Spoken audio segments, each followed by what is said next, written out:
A paz do Senhor, shalom, shalom, né? A pedido da pastora Antônia, estou aqui para contribuir com esse grupo, né? Trazer um pouquinho, né, daquilo que o Eterno tem falado, trabalhado nesses anos em nossas vidas. E o primeiro tema que a gente vai trabalhar é o propósito eterno do Eterno, né? O propósito eterno de Deus. Porque muitas vezes nós começamos a pregar e a falar sobre redenção, sobre salvação, sobre resgate, mas esquecemos, né, que antes de tudo isso, o Senhor tinha um propósito ao criar todos nós. Nós temos uma apostila, depois nós vamos estar liberando cada lição para vocês estarem conferindo, estudando, né? Mas agora, nesse momento, nós vamos orar e quem quiser acompanhar pela Bíblia já vai abrindo em Gênesis 1, do 26 ao 27. Pai, nós estamos na tua presença, te louvamos e te agradecemos por essa oportunidade. Dependemos totalmente do teu Espírito, colocamos aqui a nossa vida diante do teu altar e todos aqueles que vão ouvir esse ensino. Sabemos que só podemos passar informação, quem traz a revelação é o Senhor. Então, Pai, que o teu Espírito Santo esteja trabalhando na vida de cada um que vai receber esse ensino, para que eles possam ter a revelação, Pai, e possam pregar um evangelho completo, não um evangelho parcial. Nós sabemos que desde a criação o Senhor tem um propósito para cada um de nós. Tem um propósito geral e tem um propósito específico. Queremos estar aqui contribuindo com os nossos irmãos, Pai, para que esse entendimento possa ficar bem claro. Glorificamos o teu nome, pedimos anjos do Senhor para estar fazendo a guarda de nós, de nossas famílias, cada um que está conectado a nós. Que todo espírito destruidor de raciocínio seja agora amarrado, amordaçado e ordenado a sair do nosso meio, em nome de Yeshua HaMashiach. Amém. Eu quero ler aqui, né, como eu já falei, o tema, o propósito de Deus ao criar o homem, né, é um propósito eterno. E tudo que Deus faz, todas as leis que Deus deixou é imutável, não tem mudança nem variação. E eu quero ler aqui para dizer o que Deus queria quando ele criou o homem. Qual era o seu desejo, qual era o seu propósito ao criar o homem. E isso está bem claro, isso nós precisamos estudar, nós precisamos buscar a revelação do Senhor. E diz assim a palavra: então disse Deus: façamos o homem à nossa imagem, conforme a nossa semelhança. Domine ele sobre os peixes do mar, sobre as aves do céu, sobre os grandes animais de toda a terra, e sobre todos os pequenos animais que se movem rente ao chão. Criou Deus o homem à sua imagem, a imagem de Deus o criou, homem e mulher os criou. Se nós depois continuarmos lendo o 28, nós vamos ver que ele dá também a nossa tarefa. Mas vamos falar o que Deus queria ao criar o homem. Deus é santo, né? E quando ele fala que ele nos criou à sua imagem e à sua semelhança, ele queria que a nossa natureza, ela, ao nascermos, ela fosse igual a dele, né? Santa, pura. E o desejo era que, quando ele criou Adão e Eva, que Adão e Eva reproduzisse, né, tivesse, multiplicassem filhos e que esses filhos fossem a imagem e semelhança de Deus. Então, esse era o objetivo que Deus tinha com Adão, que ele pudesse ter filhos à imagem e semelhança do Eterno. Só que isso nós sabemos que não aconteceu. Por quê? Porque o homem, ele não conseguiu permanecer fiel àquilo que Deus tinha dado. E nós vamos lá para frente, nós vamos falar sobre isso. Então, se Deus queria a multiplicação, então ele queria uma família grande, de seres que fossem parecidos com ele, que tivesse a mesma natureza que ele. Quero ler também em Efésios 1, do 4 e 5 em diante, né? Aonde vai falar qual era o propósito quando o homem foi criado, né? E que característica esse homem tinha para parecer com Deus? Então, nós vamos ler aqui em Efésios 1, 4, 5 e 11, para a gente poder entender essa parte. Eu gosto de ler na Bíblia, irmãos, mesmo que já tenha tudo escrito aqui, eu gosto de ler na Bíblia, tá? Então, se você puder acompanhar, é, é bem melhor. Diz assim, o 4: porque Deus nos escolheu nele antes da criação do mundo, para sermos santos, irrepreensíveis em sua presença. Estamos aqui, santos e irrepreensíveis. Em amor, o Senhor nos predestinou para sermos adotados como filhos, por meio de Yeshua, conforme o bom propósito da sua vontade. O 11: nele fomos também escolhidos, tendo sido predestinado conforme o plano daquele que faz todas as coisas segundo o propósito da sua vontade.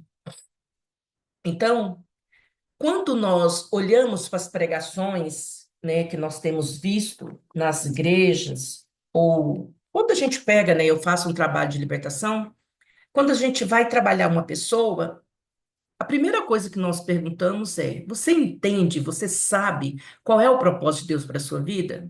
Se você não sabe qual é o propósito específico, que seria o chamado, a missão que Deus tem conosco, ou os dons, né, o ministério, mas se você não souber de nada disso, mas se você tiver convicção do propósito geral, isso já é bastante. Porque quando nós vamos para as igrejas, quando nós conversamos com pessoas, o que que nós percebemos? Já começa a trabalhar sobre a salvação, sobre a redenção, sobre a justificação, sobre a santificação. Então, é como se tivesse algo já programado. Ah, vai pecar, então por isso tem que ter já um escape. Não, não era essa a proposta do Senhor. Quando ele fala em Gênesis, ele criou o homem para ser conforme a sua imagem e a sua semelhança. Então, nós precisamos corrigir nas nossas pregações, eu estou falando aqui para muitos líderes, essa questão já ir direto falar sobre redenção. Nós precisamos primeiro tirar essa visão de que havia algo já programado para pecar. Então, a visão equivocada era que o homem já ia pecar, então estava perdido e a sua salvação se tornou o centro do propósito do Senhor. É como se eu dissesse assim: toda a Bíblia fala sobre o ser humano. Tudo é em torno da salvação. Tudo é para o homem. É, depois da queda, sim, Deus precisou ter um plano de resgate.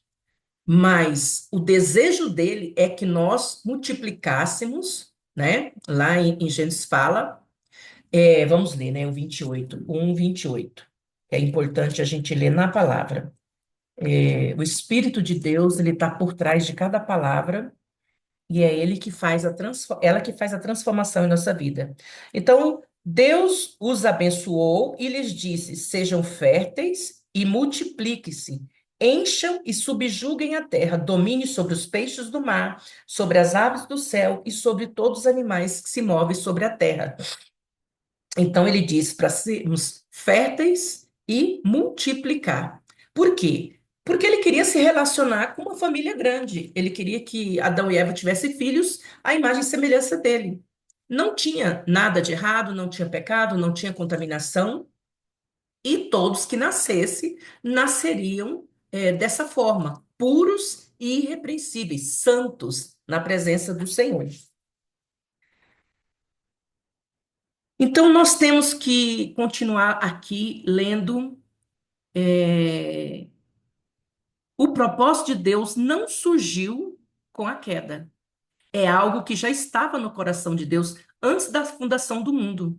Em Efésios 1:4 diz isso. Assim como nos escolheu nele antes da fundação do mundo para sermos santos e irrepreensíveis perante ele. Pensemos um pouco sobre a seguinte argumentação: se antes da fundação do mundo Deus tinha o propósito de salvar o homem, então ele seria cúmplice do pecado, porque necessitaria que o homem pecasse para cumprir o seu propósito.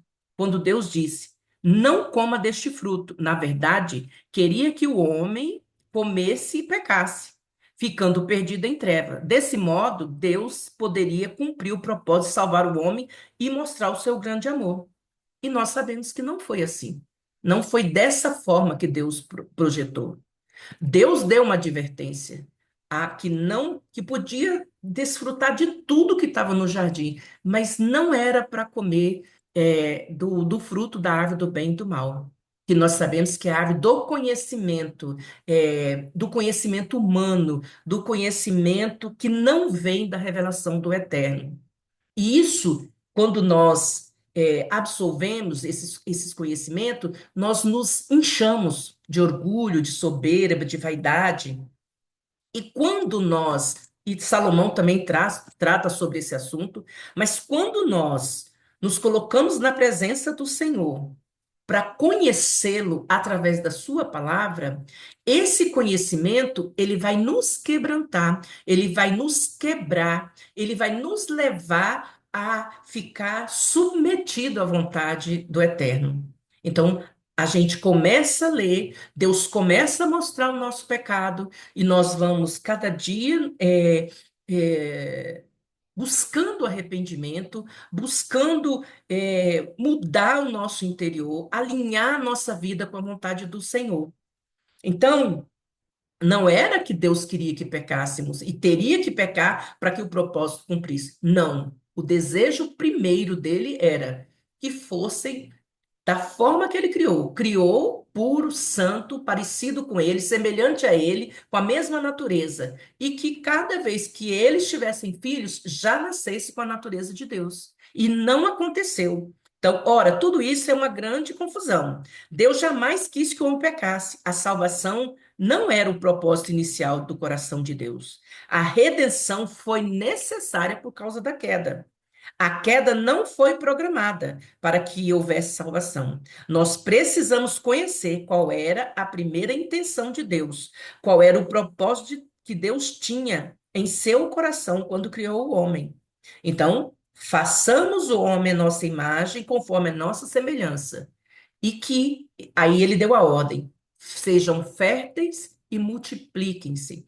Eu sei que às vezes, assim como às vezes pode ser uma primeira vez que está ouvindo, fica um pouco estranho, mas isso era algo que eu perguntava para mim. Mas o senhor sabia que eles iam pecar? Por que que então o senhor permitiu, né, que eles ficassem no jardim? E o Senhor, desde o início, o Senhor coloca a lei do livre-arbítrio, é uma das primeiras leis que Deus estabelece. Porque Deus não queria que nós o amássemos de forma obrigatória. Ele queria que tivéssemos um relacionamento com ele, porque foi assim que ele mostrou lá no Éden. Ele vinha às manhãs e à tarde para se relacionar, para conversar com Adão e Eva. Então, eles tinham uma vida de relacionamento, e na Bíblia parece que foi assim, poucos dias. Não, nós não sabemos quanto tempo durou aquilo ali, porque o diabo também não ia conseguir chegar e já falar na cabeça de Eva e Eva pecar.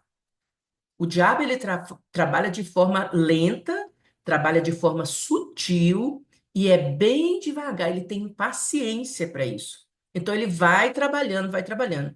Então não foi algo rápido. Então o Senhor descia de manhã, descia à tarde para estar relacionando com seus filhos. E ele queria que isso permanecesse para sempre. Mas por não permanecer assim, aí o Senhor teve para não para não romper, para não voltar atrás do seu propósito, aí o Senhor teve que intervir com uma condição para poder salvar a humanidade, né? Quando Deus fez o homem, ele queria ter filhos com a sua imagem, com a sua semelhança, com a sua vida. Deus queria ter uma grande família que expressasse na terra a sua glória e a sua autoridade. Por isso, Adão e Eva foram criados à imagem e semelhança do Eterno. Sabemos que cada ser vivo se reproduz segundo a sua espécie. Então, quando Adão e Eva se multiplicassem, reproduziriam filhos à imagem do Eterno. Esta seria a família de Deus, uma família de homens e mulheres, santos e perfeitos, como Deus é. Seria glorioso, né, se nós tivéssemos permanecido através de Adão e Eva dessa forma. Não teria entrado o pecado, não teria entrado a morte, Satanás não teria dominado, né, a terra, porque a palavra diz em Salmo 115 que o Senhor deu, os céus são os céus do Senhor, e a terra ele deu aos filhos dos homens, que somos nós. E no momento que Adão e Eva pecou, não foi só comer uma fruta, mas ali Adão e Eva entregou o governo da terra nas mãos de Satanás, porque Deus criou a terra para que nós a governássemos, né? Então, se você voltar lá em Gênesis 1, no 28, você vai entender sobre o que ele mandou fazer. São quatro coisas que ele mandou fazer. Vamos ler de novo. Porque, como eu já fui professora, eu sei que a repetição é uma forma da gente gravar. Disse assim: Deus os abençoou e lhes disse: sejam férteis e multipliquem-se, encham e subjuguem a terra, domine sobre os peixes do mar, sobre as aves do céu e sobre todos os animais que se movem sobre a terra. Essa palavra dominar, se ela for traduzida, é governe. Então, nós temos autoridade, nós temos o poder, depois que nós aliançamos com Cristo, de voltar a ter isso aqui, o domínio sobre todas as coisas. Aqui a Bíblia não diz que nós temos domínio sobre outro ser humano.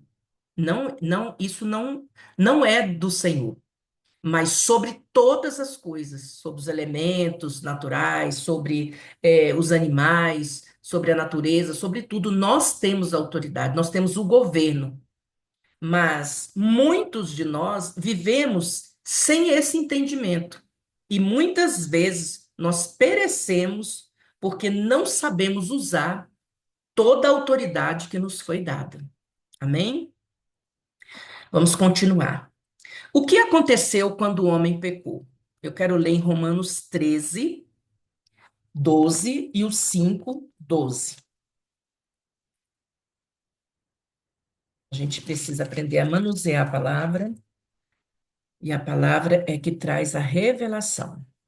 Romanos 3, 12. Diz assim: todos se desviaram, tornaram-se juntamente inúteis na imagem que Não, voltando. Todos se desviaram, tornaram-se juntamente inúteis. Não há ninguém que faça o bem. Não há nenhum sequer. Então, muitas vezes é difícil para a gente evangelizar uma pessoa e dizer que ela já nasceu em pecado. Ela não aceita que uma criança já nasce com a natureza da serpente.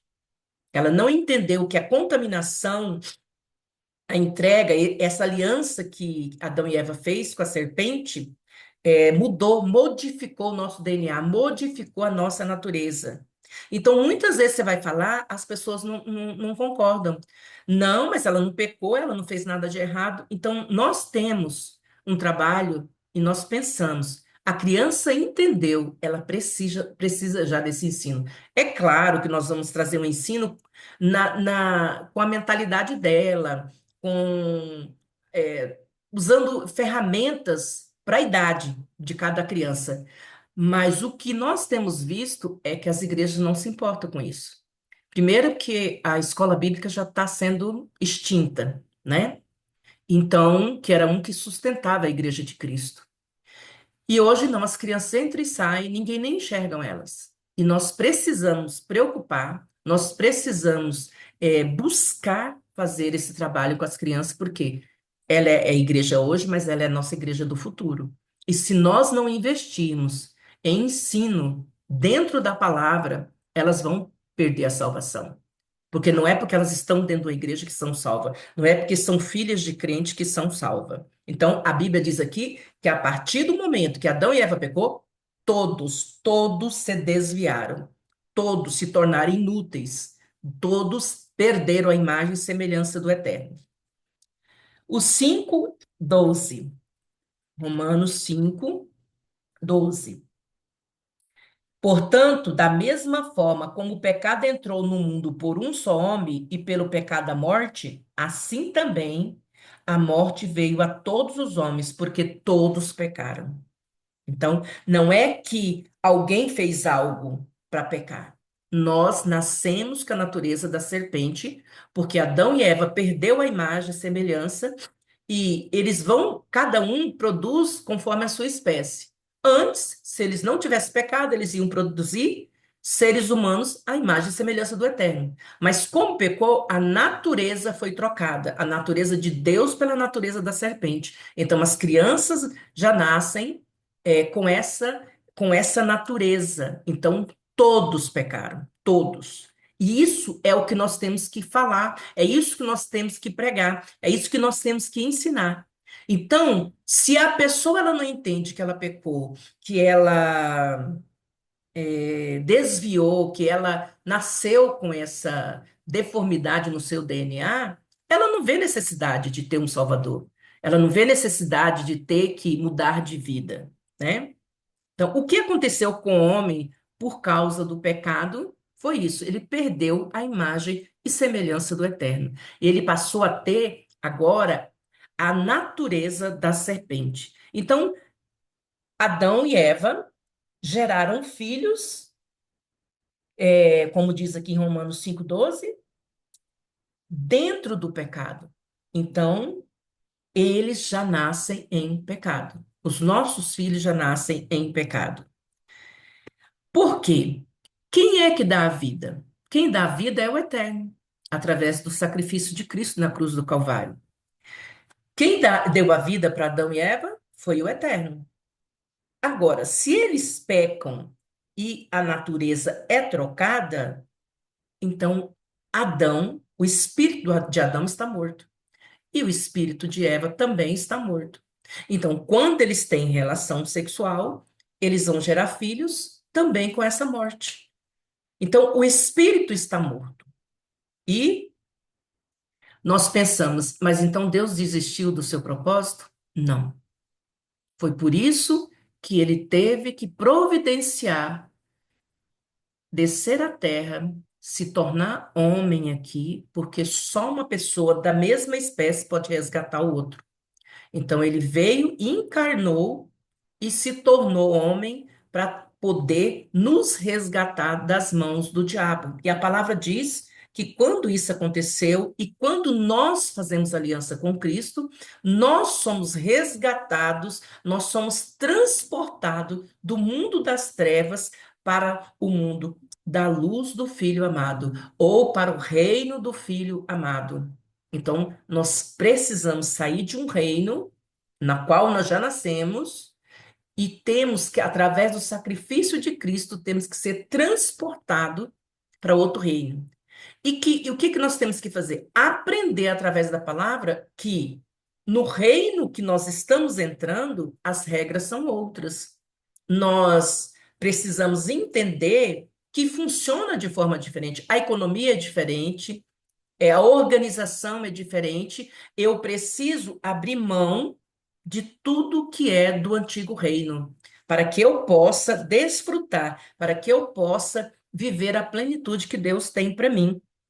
Então, o homem, a partir do pecado, ele não serve para nada, para Deus. Então, o Senhor não desistiu de nós. Isso é motivo de estar engrandecendo, é motivo de estar louvando ao Senhor todos os dias.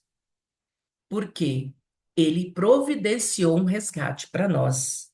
Então, a partir do momento que o Yeshua veio na Terra, aí ele fez um trabalho perfeito para que nós pudéssemos ser religados ao Pai, religarmos ao Deus Todo-Poderoso.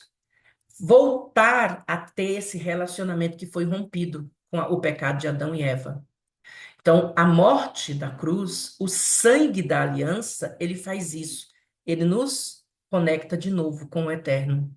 E aí, a lei do Senhor, o meu espírito vivifica, ele estava morto, né? Agora ele recebe a vida do eterno. Ele recebe a vida de Deus através de Cristo. Então, aquele sangue derramado na cruz do Calvário é o sangue da nova aliança, para que nós possamos nos unir ao eterno e viver. E para frente no decorrer, nós vamos entender que esse propósito ele vai ser é, continuado, né? Não vou dizer que vai ser refeito. Ele vai continuar, porque o que Deus libera, o que Deus fala, ele não volta atrás. Então, Deus não desistiu do seu propósito ou mudou o seu plano por causa do pecado. Ele providenciou um escape, que é a redenção, que é o sacrifício de Cristo. Então, aqui em Hebreus 6:12 diz assim: Por isso Deus, quando quis mostrar mais firmemente aos herdeiros da promessa a imutabilidade do seu propósito, sem interpôs com juramento. Quer dizer, Deus fez um juramento para dizer que o propósito dele é imutável, não muda. Deus não muda e não mudou.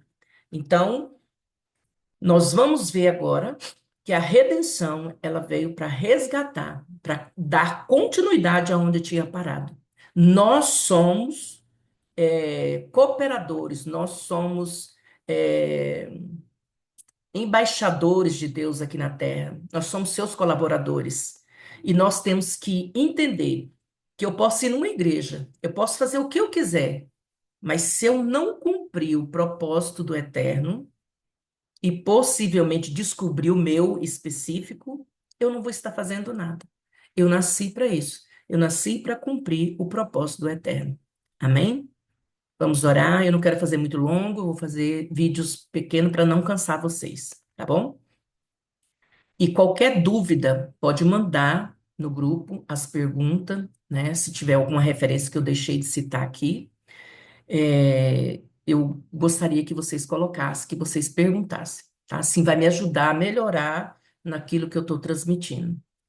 Pai, nós te louvamos e te agradecemos. Pedimos, Pai, que o teu Espírito possa gerar essa revelação dentro do espírito de cada um de nós.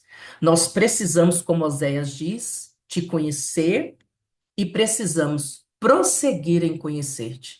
O Senhor é infinito, então todos os dias o Senhor pode se revelar de uma forma diferente para nós. Nós queremos um maná fresquinho, um maná novo, Pai. Então, se tem alguma coisa desalinhada em nós, queremos consertar. Se essa palavra, Pai, chegou no coração de um líder e ele entendeu que precisa, rever algumas coisas, que ele tenha humildade, Pai, para fazer essa revisão, essa análise e entender que não é nós que fazemos, não é por nós, mas é para ti. E nós queremos ser, meu Pai, instrumentos úteis nas tuas mãos, porque nós recebemos a vida de Yeshua e nós estamos aqui para fazer cumprir o seu propósito, em nome do Senhor Yeshua HaMashiach. Amém e amém. Irmãos, nós vamos continuar em outro vídeo, tá?